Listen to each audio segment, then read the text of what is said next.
So welcome to a fireside reading of The Wind in the Willows by Kenneth Grahame. Chapter 7. The Piper at the Gates of Dawn.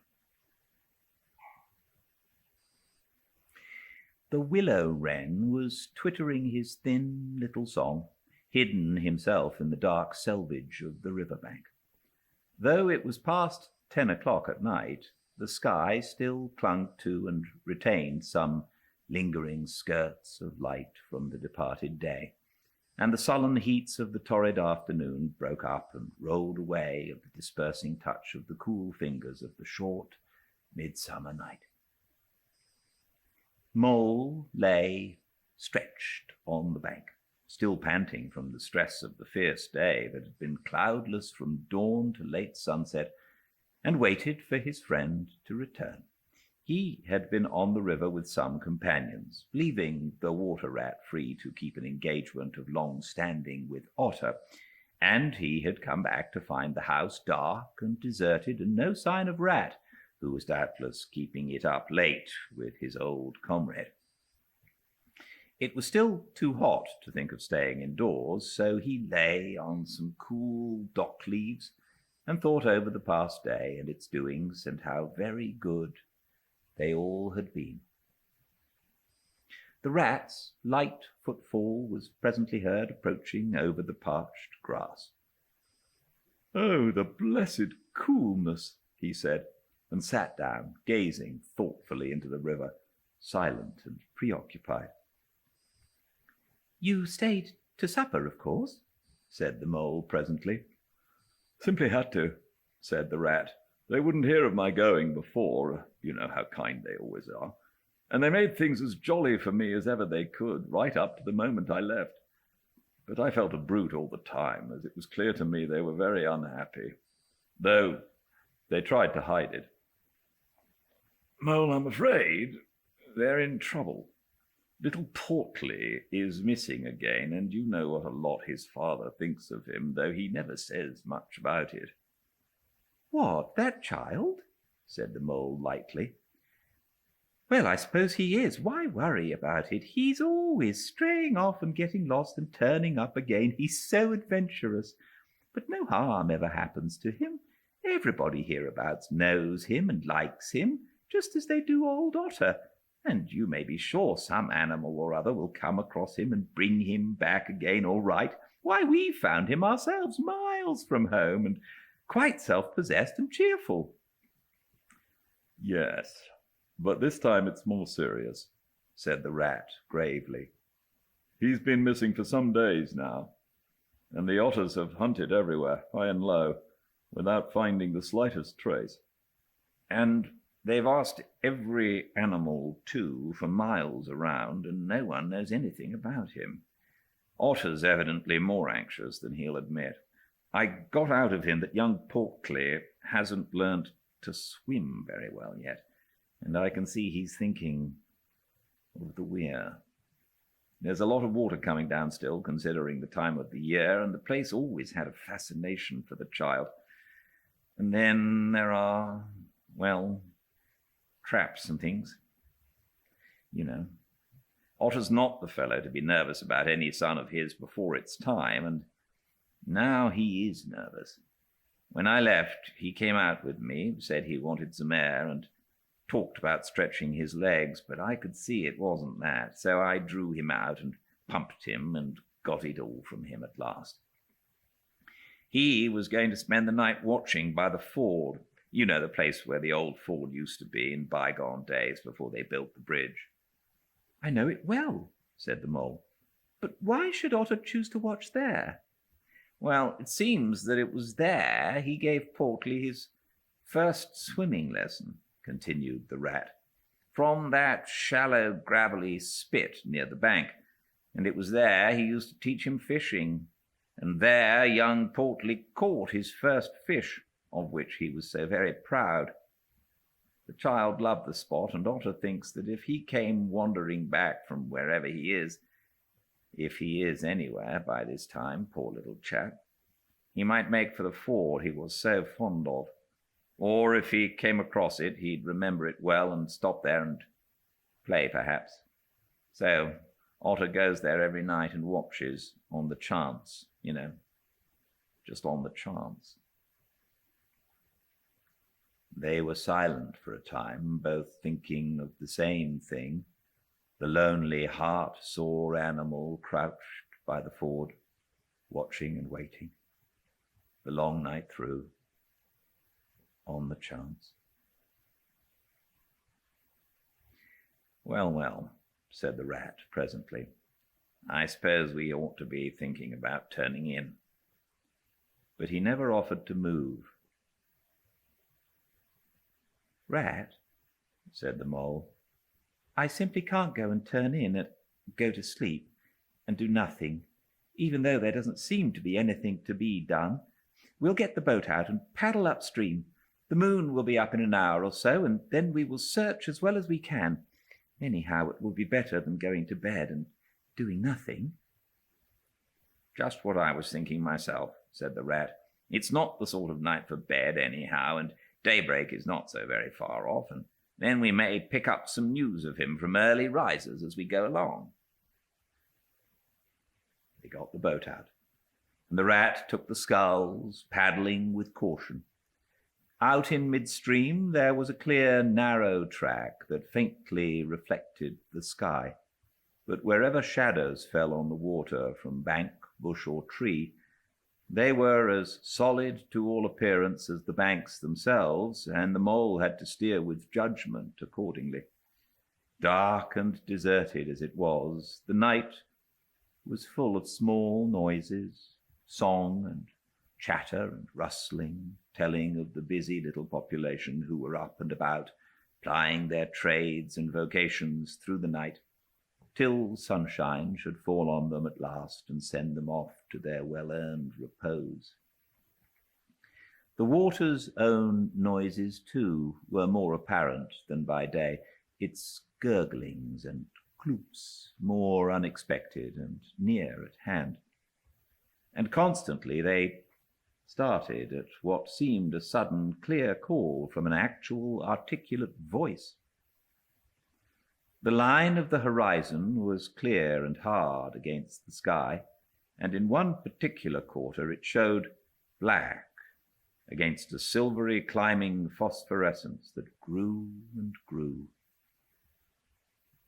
At last, over the rim of the waiting earth, the moon lifted with slow majesty till it swung clear of the horizon and rode off, free of its moorings, and once more they began to see surfaces, meadows wide-spread, and quiet gardens, and the river itself from bank to bank, all softly disclosed, all washed clean of mystery and terror, all radiant again as by day, but with a difference that was tremendous.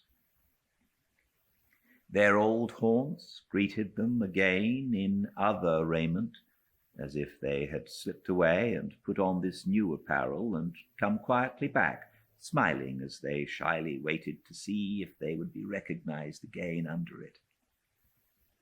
Fastening their boat to a willow, the friends landed in this silent, silver kingdom and patiently explored the hedges, the hollow trees, the runnels and their little culverts, the ditches and dry waterways. Embarking again and crossing over, they worked their way up the stream in this manner, while the moon, serene and detached in a cloudless sky, did what she could, though so far off, to help them in their quest, till her hour came and she sank earthwards reluctantly, and left them, and mystery once more held field and river. Then a change began slowly to declare itself. The horizon became clearer, field and tree came more into sight, and somehow with a different look. The mystery began to drop away from them. A bird piped suddenly and was still. and a light breeze sprang up and set the reeds and bulrushes rustling. Rat, who was in the stern of the boat while Mole sculled, sat up suddenly and listened with a passionate interest. Mole, who with gentle strokes was just keeping the boat moving while he scanned the banks with care, looked at him with curiosity. "It's gone," sighed the rat, sinking back in his seat again. "So beautiful and strange and new. Since it was to end so soon, I almost wish I had never heard it, for it has roused a longing in me that is pain, and nothing seems worthwhile but just to hear that sound once more and go on listening to it forever.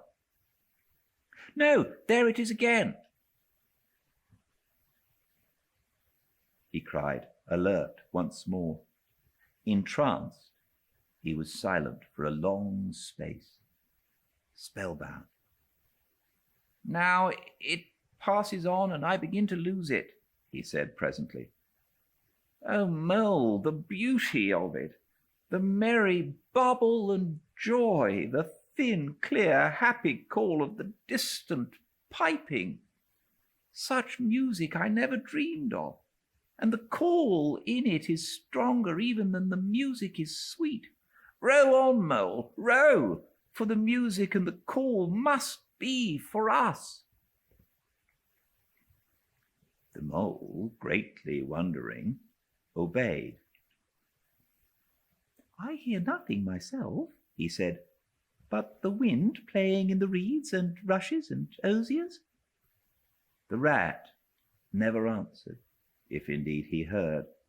Rapt, transported, trembling, he was possessed in all his senses by this new divine thing that caught up his helpless soul and swung and dandled it, a powerless but happy infant in a strong, sustaining grasp. In silence, Mole rowed steadily, and soon they came to a point where the river divided, a long backwater branching off to one side. With a slight movement of his head, Rat, who had long dropped the rudder lines, directed the rower to take the backwater. The creeping tide of light gained and gained, and now they could see the color of the flowers that gemmed the water's edge. "Clearer and clearer still," cried the rat joyously. "Now you must surely hear it." "Ah, at last I see you do."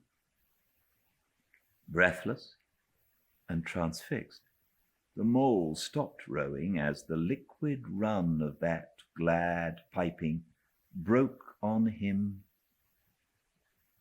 like a wave, caught him up and possessed him utterly. He saw the tears on his comrade's cheeks and bowed his head and understood. For a space they hung there, brushed by the purple loose stripe that fringed the bank. Then the clear, imperious summons that marched hand in hand with the intoxicating melody imposed its will on Mole, and mechanically he bent to his oars again. And the light grew steadily stronger, but no birds sang as they were wont to do at the approach of dawn, and but for the heavenly music all was marvelously still. On either side of them, as they glided onwards, the rich meadow grass seemed that morning of a freshness and greenness unsurpassable. Never had they noticed the roses so vivid, the willow herb so riotous, the meadow sweet so odorous and pervading. Then the murmur of the approaching weir began to hold the air, and they felt a consciousness that they were nearing the end, whatever it might be, that surely awaited their expedition. a wide half-circle of foam and glinting lights and shining shoulders of green water. The great weir closed the backwater from bank to bank, troubled all the quiet surface with twirling eddies and floating foam streaks, and deadened all other sounds with its solemn and soothing rumble. In midmost of the stream, embraced in the weir's shimmering arm spread, a small island lay anchored, fringed close with willow and silver birch and alder. Reserved, shy, but full of significance, it hid whatever it might hold behind a veil, keeping it till the hour should come, and with the hour those who were called and chosen. Slowly, but with no doubt or hesitation whatever, and in something of a solemn expectancy, the two animals passed through the broken, tumultuous water and moored their boat at the flowery margin of the island. In silence they landed and pushed through the blossom and scented herbage and undergrowth that led up to the level ground, till they stood on a little lawn of a marvellous green, set round with nature's own orchard trees, crab-apple, wild cherry, and sloe. "This is the place of my song dream, the place the music played to me," whispered the rat, as if in a trance. "Here is the holy place, here, if anywhere. Surely we shall find him." Then suddenly the mole felt a great awe fall upon him, an awe that turned his muscles to water, bowed his head, and rooted his feet to the ground. It was no panic terror. Indeed, he felt wonderfully at peace and happy, but it was an awe that smote and held him, and without seeing, he knew it could only mean that some august presence was very, very near. With difficulty he turned to look for his friend, and saw him at his side, cowed, stricken, and trembling violently. And still there was utter silence in the populous bird-haunted branches around them, and still the light grew and grew. Perhaps he would never have dared to raise his eyes, but that, though the piping was now hushed, the call and the summons seemed still dominant and imperious. He might not refuse were death himself waiting to strike him instantly, once he had looked with mortal eye on things rightly kept hidden. Trembling, he obeyed and raised his humble head. And then, in that utter clearness of the imminent dawn, while nature, flushed with fullness of incredible colour, seemed to hold her breath for the event, he looked in the very eyes of the friend and helper, saw the backward sweep of the curved horns gleaming in the growing daylight, saw the stern hooked nose between the kindly eyes that were looking down on them humorously, while the bearded mouth broke into a half-smile at the corners, saw the rippling muscles on the arm that lay across the broad chest, the long supple hand still holding the pan-pipes, only just fallen away from the parted lips, saw the splendid curves of the shaggy limbs disposed in majestic ease on the sward, saw, last of all, nestling between his very hooves, sleeping soundly in entire peace and contentment, the little, round, podgy, childish form of the baby otter. All this he saw for one moment, breathless and intense, vivid on the morning sky. And still, as he looked, he lived. And still, as he lived, he wondered. "Rat," he found breath to whisper, shaking, "are you afraid?" "Afraid?" murmured the rat, his eyes shining with unutterable love. "Afraid? Of him? Oh, never, never. And yet, oh, Mole, I am afraid." Then the two animals, crouching to the earth, bowed their heads and did worship. Sudden and magnificent, the sun's broad golden disk showed itself over the horizon facing them, and the first rays, shooting across the level water meadows, took the animals full in the eyes and dazzled them. When they were able to look once more, the vision had vanished, and the air was full of the carol of birds that hailed the dawn. As they stared blankly in dumb misery, deepening as they slowly realized all they had seen and all they had lost, a capricious little breeze dancing up from the surface of the water tossed the aspens, shook the dewy roses, and blew lightly and caressingly in their faces, and with its soft touch came instant oblivion.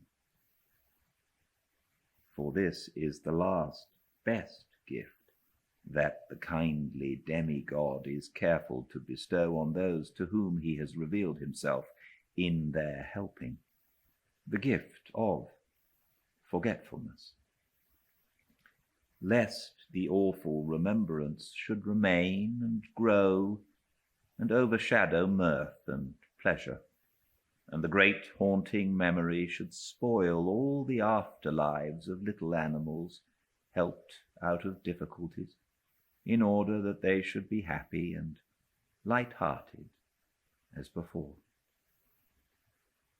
Mole rubbed his eyes and stared at Rat, who was looking about him in a puzzled sort of way.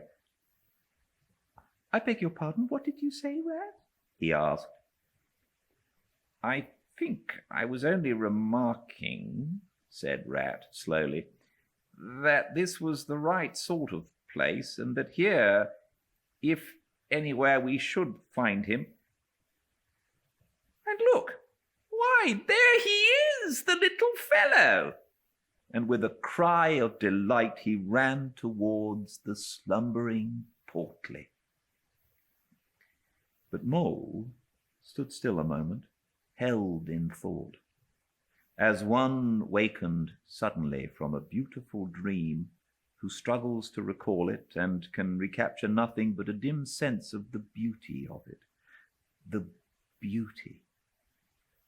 Till that, too, fades away in its turn, and the dreamer bitterly accepts the hard, cold waking and all its penalties.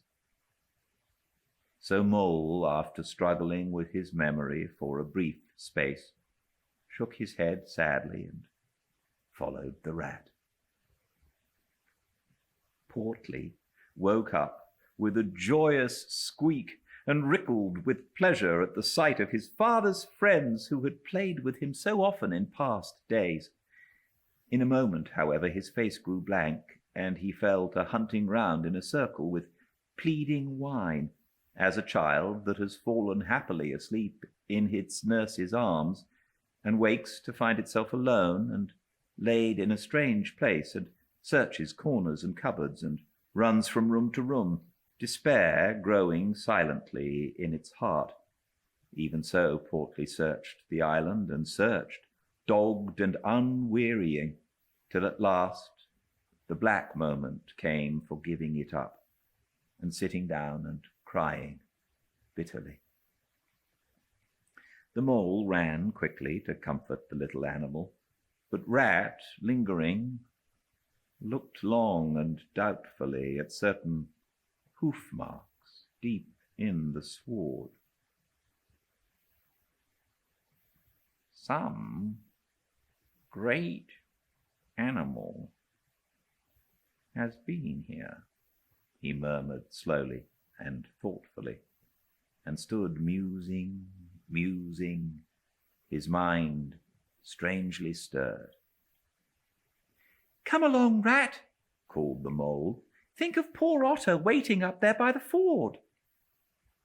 Portly had soon been comforted by the promise of a treat, a jaunt on the river in Mr. Rat's real boat, and the two animals conducted him to the water's side, placed him securely between them in the bottom of the boat, and paddled off down the backwater. The sun was fully up by now, and hot on them. Birds sang lustily and without restraint, and flowers smiled and nodded from either bank, but somehow, so thought the animals, with less of richness and blaze of colour than they seemed to remember seeing quite recently somewhere. They wondered where. The main river reached again. They turned the boat's head upstream towards the point where they knew their friend was keeping his lonely vigil. As they drew near the familiar ford, the mole took the boat into the bank, and they lifted Portly out and set him on his legs on the towpath, gave him his marching orders and a friendly farewell pat on the back, and shoved out into midstream. They watched the little animal as he waddled along the path contentedly and with importance, watched him till they saw his muzzle suddenly lift and his waddle break into a clumsy amble as he quickened his pace with shrill whines and wriggles of recognition. Looking up the river, they could see Otter start up, tense and rigid, from out of the shallows where he crouched in dumb patience, and could hear his amazed and joyous bark as he bounded up through the osiers onto the path. Then the mole, with a strong pull on one oar, swung the boat round and let the full stream bear them down again whither it would, their quest now happily ended. "I feel strangely tired, Rat," said the mole, leaning wearily over his oars as the boat drifted. "It's being up all night, you'll say perhaps, but that's nothing. We do as much half the nights of the week at this time of the year. No, I feel as if I've been through something very exciting and rather terrible, and it was just over, and yet nothing particular has happened." "Or something very surprising and splendid and beautiful," murmured the rat, leaning back and closing his eyes. "I feel just as you do, Mole, simply dead tired. They're not body tired. It's lucky we've got the stream with us to take us home. Isn't it jolly to feel the sun again, soaking into one's bones, and hark to the wind playing in the reeds?" "It's like music, far-away music," said the mole, nodding drowsily. "So I was thinking," murmured the rat, dreamful and languid. "Dance music, the lifting sort that runs on without a stop, but with words in it, too. It passes into words and out of them again. I catch them at intervals. Then it is dance music once more, and Then nothing but the reeds' soft, thin whispering. "You hear better than I," said the mole sadly. "I cannot catch the words." "Let me try and give you them," said the rat softly, his eyes still closed. Now it is turning into words again, faint but clear. "Lest the awe should dwell and turn your frolic to fret, you shall look on my power at the helping hour, but then you shall forget." Now the reeds take it up. "Forget, forget," they sigh, and it dies away in a rustle and a whisper. Then the voice returns. "Lest limbs be reddened and rent, I spring the trap that is set. As I loose the snare, you may glimpse me there, for surely you shall forget." "Row nearer, mole, nearer to the reeds. It's hard to catch and grows each minute fainter." "Helper and healer I cheer, small waifs in the woodland wet. Strays I find in it, wounds I bind in it, bidding them all forget." "Nearer, mole, nearer." No, it is no good. The song has died away into reed talk. "But what do the words mean?" asked the wondering mole. "That I do not know," said the rat simply. "I passed them on to you as they reached me." "Ah, now they return again, and this time full and clear. This time at last it is the real, the unmistakable thing, simple, passionate, perfect." "Well, let's have it then," said the mole, after he had waited patiently for a few minutes, half dozing in the hot sun. But no answer came. He looked and understood the silence, with a smile of much happiness on his face, and something of a listening look still lingering there. The weary rat was fast asleep.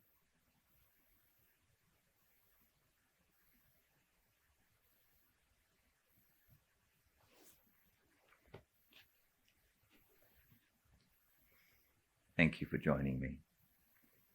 I hope you like this as much as I do.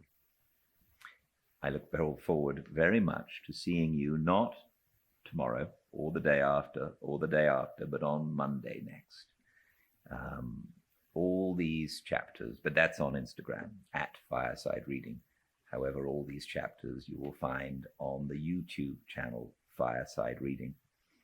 And if you'd like to comment and like and subscribe, that would be wonderful.